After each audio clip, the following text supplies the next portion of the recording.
Hi, I'm Mark Butler with Trace3, and welcome to the PressBox. Today I have the privilege of speaking with Kevin Kealy, who's the Chief Information Security Officer for Light & Wonder. And there's no better place to enjoy entertainment and gaming than Las Vegas. So Kevin, welcome to the stage today. Thank you, Mark. It's a pleasure to be here. Thank you. Glad you're here. All right, we're going to get into it. So as a CISO, as Chief Information Security Officer for Light & Wonder, how has your journey gone from being a technologist to a business leader and a global force for, improving security at Light & Wonder? That's a great question. I think I was one of the earlier CISOs to realize that we needed to be business focused. When I started talking to the board, and it was quite clear and obvious that the technical metrics that we used to measure our effectiveness with meant nothing to the board members. It was at that point, probably about 10, 12, 15 years ago, that I realized we had to pivot. So at Light & Wonder, when I joined, we were called Scientific Games at the time. We've had a divestiture since then. But one of the very first things I did was change our culture from the CISO, the office where business goes to die, the CE of no, right? I changed our motto to yes if instead of no because. Right? So the answer is every time somebody in the business wants to do something, no matter how outrageous the idea, the answer is always yes if. Now you can't argue with somebody who's already said yes, and so now the if is the negotiation, right? So now you've engaged in a productive discussion, you're trying to find out what their business objectives are, and then it's my job to make sure that we work with them to achieve those business objectives. The other thing was realizing that it is not the office of the CISO's job to own risk. It is our office's job to manage, identify, and help mitigate risk. It is the business's job to own risk, right? So my job is to point out risk and say, this is a large risk, we need to mitigate it or reject it or insure against it. But it's not my job to actually own it. And that's another cultural change that I made at Light & Wonder, because previously everybody was just taking their risk and dumping it on the CISO, and of course things didn't go well because the CISO had no leverage to manage that risk, right? Because if the risk is in the business, you can't manage it, you can only manage around it. So once you learn to speak the language of business, I think the rest of it comes a lot easier because now you're speaking their language. It's like when you go to a foreign country and you already speak the language, you're a lot more effective. You can find the bathrooms, you can order food. It's very much the same with business. You speak their language, and things go a lot better.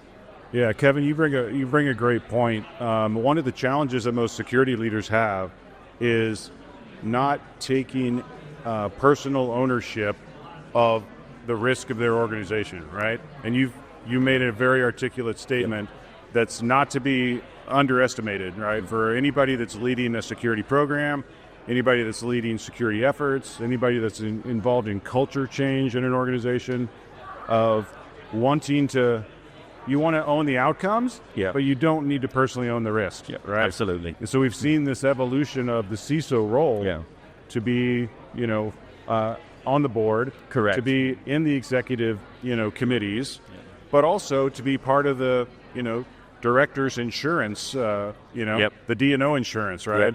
And to put some personal boundaries in place so that you don't take on too much risk from an organizational perspective that you really shouldn't own. But you're advising, coaching, informing, educating, and making sure that the business understands what the risk is. Correct. And then if they choose to accept it, you're part of that, team, but you're not personally owning it. So I think that's a really, really good point. So I like to joke that the other way of describing a CISO this is not necessarily Chief Information Security Officer, it's Chief Idiot Scapegoat Officer, or perhaps career is so over. Right? Yes. So in Light & Wonder's case, the company has been very, I feel blessed that I've got such a supportive executive leadership team. Everybody has been really keen to collaborate. They've been very keen to come on the journey of cultural change. It fits in with the leadership's desire to make those cultural changes. And I really think that being business fluent as a CISO allows you to speak fluently with the other business leaders, and then they accept you as one of their own. So I like to tell people, I'm not the CISO, I'm just another business leader. I have a business unit, just like you do, and I have an ROI, I have a P&L, just like you do, but my job is to make sure that yours isn't impacted negatively. Right.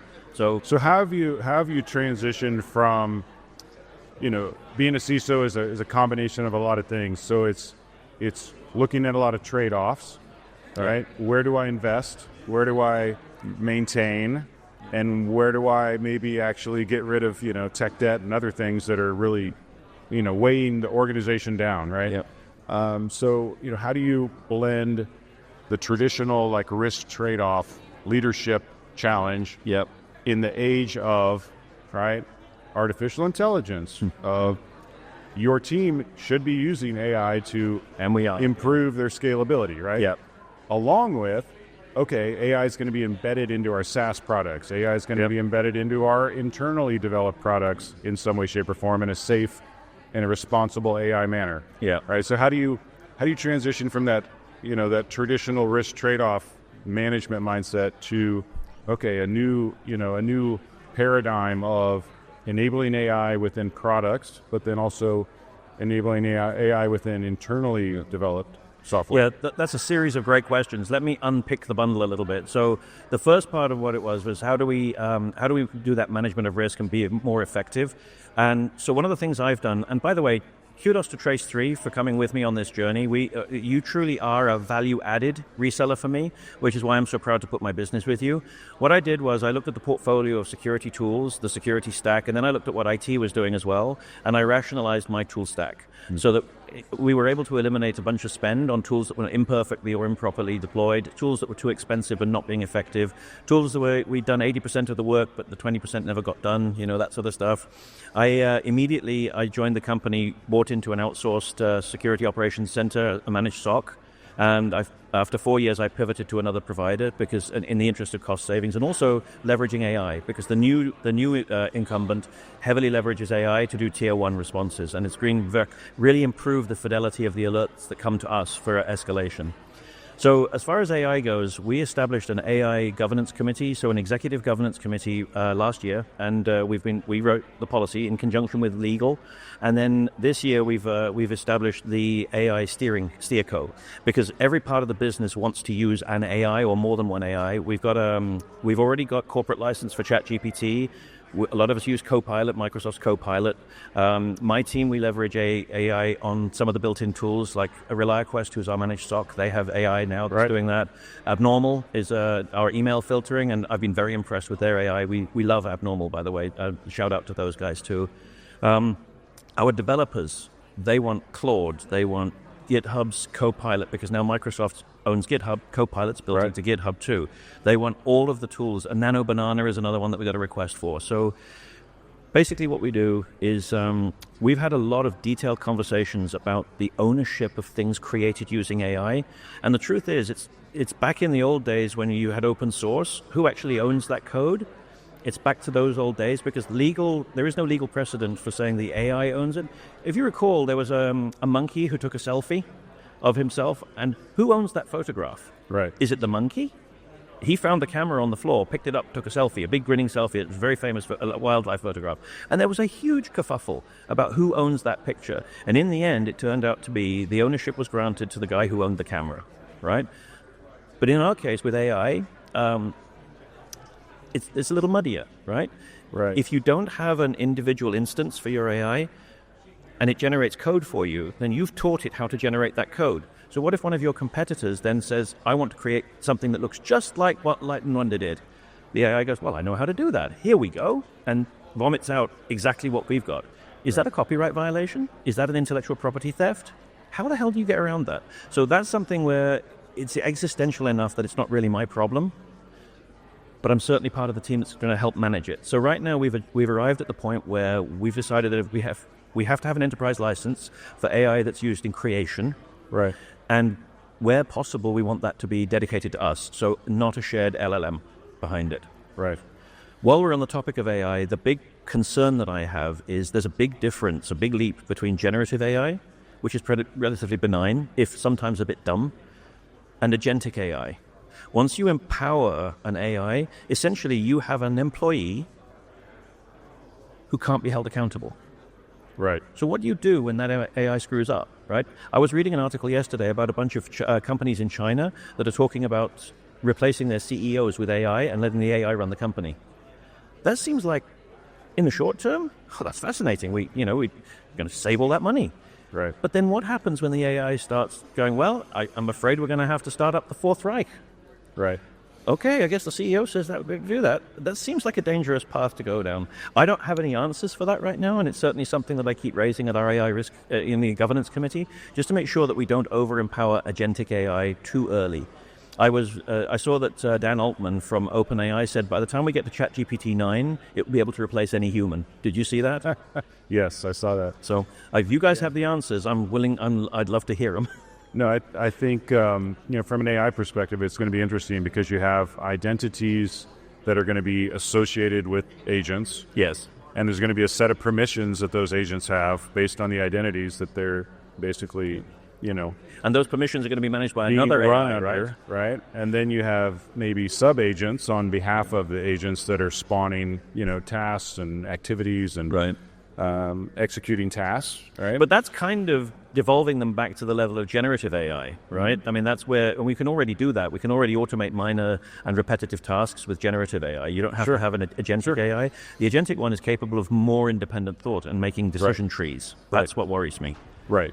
It's the tasks and the processes and the eventual downstream set of actions that you may have to unwind at some point. Exactly. And then the typical forensic, like, oh, who did what, right? Answer gets a little bit harder, right? So, yeah. So at Light & Wonder, we're definitely committed to the AI journey, but I think and again, I am so proud to be part of this leadership team. Everybody's doing it very thoughtfully, right? The idea is we want to use AI not because it's AI, but because it's actually going to help us. And leadership's position has always been, we're not using AI to eliminate positions, we're using AI to enhance people. And I think that's a really mature way to look at it. I had a conversation with our CTO just the other day, and he said, with this tool, we can give every developer the power of 5 developers. Look how effective they can be and look how much more skilled up they'll be. So it's all about building people, not eliminating roles. And I think that's a really valuable way to look at AI as a, like a bionic suit. Okay, let me throw you a curveball question here. Okay. Do you ever see a future where an Optimus robot is going to walk into a casino and it's going to have a credit limit based on an individual that owns the Optimus robot? And will the Optimus robot ever be able to sit down at a table and take part in gambling with a approved credit limit associated with an individual who owns the Optimus robot? That's a fascinating question. That's basically the plot of Avatar, but without the blue tails, right? I mean, you'll be able to send your avatar. So I think that's actually possibly the worst use for an Optimus robot that I can think of, because surely you would go and play the gambling while you send the Optimus robot to take the business meetings, right? That's true. That's true. Right?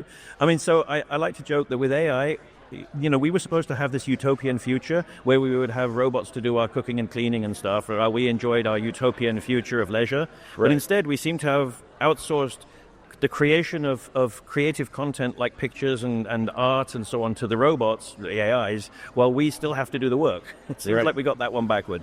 Right. So, yeah, I mean, I think that using robots either in humanoid form or as, semi-independent avatars, I think that's probably inevitable. We've already had it. I mean, Cisco, 20 years ago, had those robots that you could, with basically an iPad on as a face, that you could send to a meeting on your behalf that predated the COVID era, of course. Right.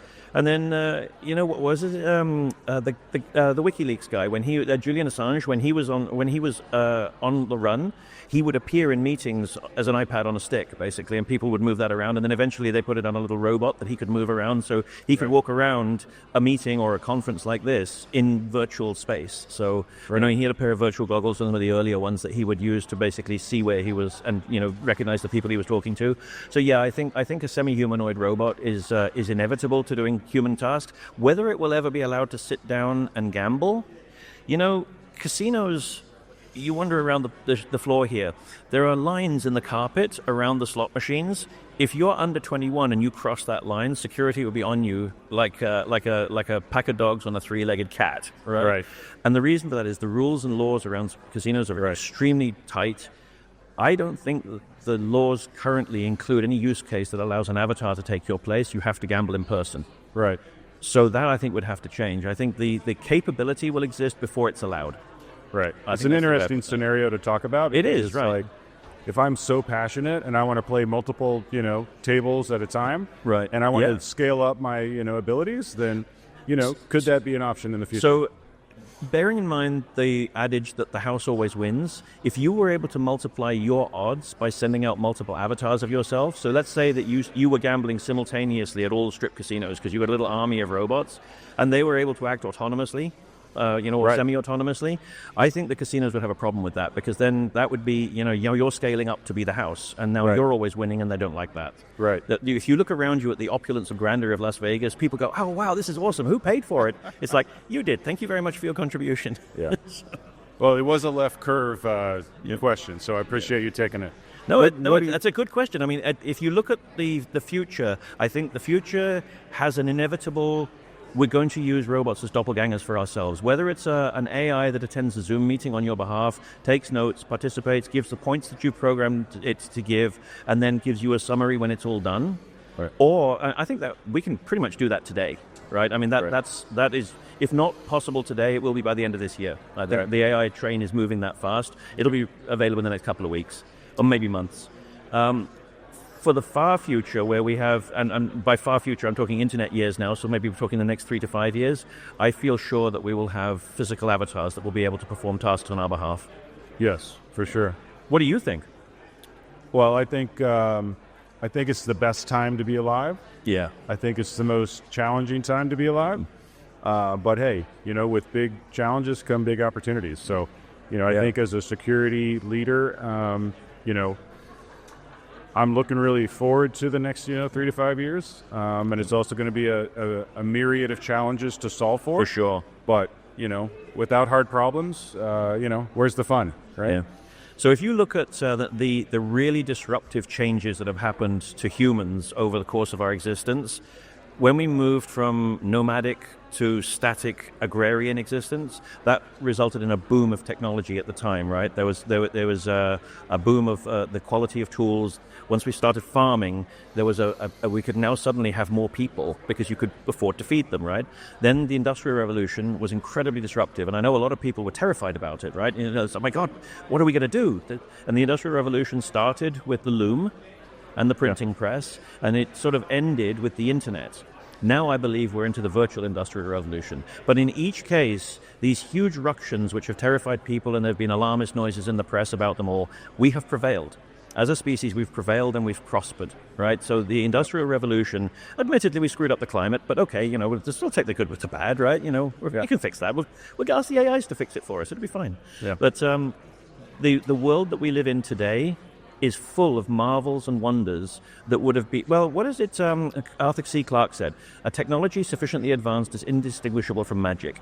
If you handed William Shakespeare an iPhone, and you said, this contains all the knowledge that humans have ever had, all of our existence, and we only use it to get into arguments with strangers on the internet, right? He would be bemused and baffled by how we could take such a wonder and use it for such banal purposes, right? Right. I feel like there's a lot of furore about AI and what it's going to do to us, the gray goo, right? I believe that this is another revolution, and again, we will prevail, and at the end of it, we will prosper enormously. Right. So, first of all, thank you for your time today, Kevin. It's been great conversation. Yeah. What would you like to leave the audience with from one thing that you're most concerned about and one thing that you're most excited about? So it's actually the same thing. So I mean, I know it's trite, but this year is definitely the year of AI, right? So I'm most excited about the future with AI because I see this as a force multiplier for security. I see it really elevating the tasks. I mean, my team, I hate giving them tickets to deal with events and incidents and people's requests and stuff. It's so boring, and I have these incredibly bright, talented individuals working for me, and I hate wasting all that potential. If we can get AI to do some of those tasks, just imagine the potential for those folks in my team, right, and how much more interesting we can make their world, right? So I'm really excited about the near-term future of AI and its ability to really help us with the banalities of life. But I'm also most worried about AI because everybody wants AI. They want it yesterday. And if you can manage to make it the day before, that would be even better. And I worry that people are going to go rushing ahead. I mean, we've always had the problem of shadow IT. right? Yes. Now we're going to get shadow AI, right? And also, I don't know if you've noticed, but more and more products are coming with AI built in, and we don't know what the hell's happening behind the scenes, right? So Adobe, you can't have Adobe now without the AI, right? Microsoft's got Copilot built in. It's only a matter of time before they turn it on and leave it on, right? So what about what's happening with our data in the background? These AIs are voraciously learning. They absorb and remember everything that they've ever learned. So I think we're into a new era of intellectual property and intellectual property management, and that concerns me because legal shenanigans normally take about 10 years to catch up to technology. I mean, if you remember the early days of the internet and how there started to be dedicated laws supporting the use of this technology about 10 years in. I don't think 10 years is going to work for AI. I mean, the speed that this train is moving and how it's gathering speed and how AI development is going to be fueled by more AI. Right. I think we've got a problem there. So I'm glad I'm not a lawyer. Well, thank you for your time. I really appreciate it. It's been super insightful. I wanted to thank the audience for sticking with us. Thank you for enjoying the time together. Thank you, Kevin Kealy, the Chief Information Security Officer of Light & Wonder. And the next time you're on a casino floor, take a look down at the machine that you're working with. Below the button panel. Look at the branding and look for Light & Wonder, and hopefully you're using one of their machines. So the best machines out there are the ones with L&W or Light & Wonder, SG, Bally's, and WMS. Go play those games. You'll win the most, I promise. Nice. Well, appreciate the time. Thank you for joining the PressBox, and we'll talk to you soon. Thank you, Mark. It's a pleasure.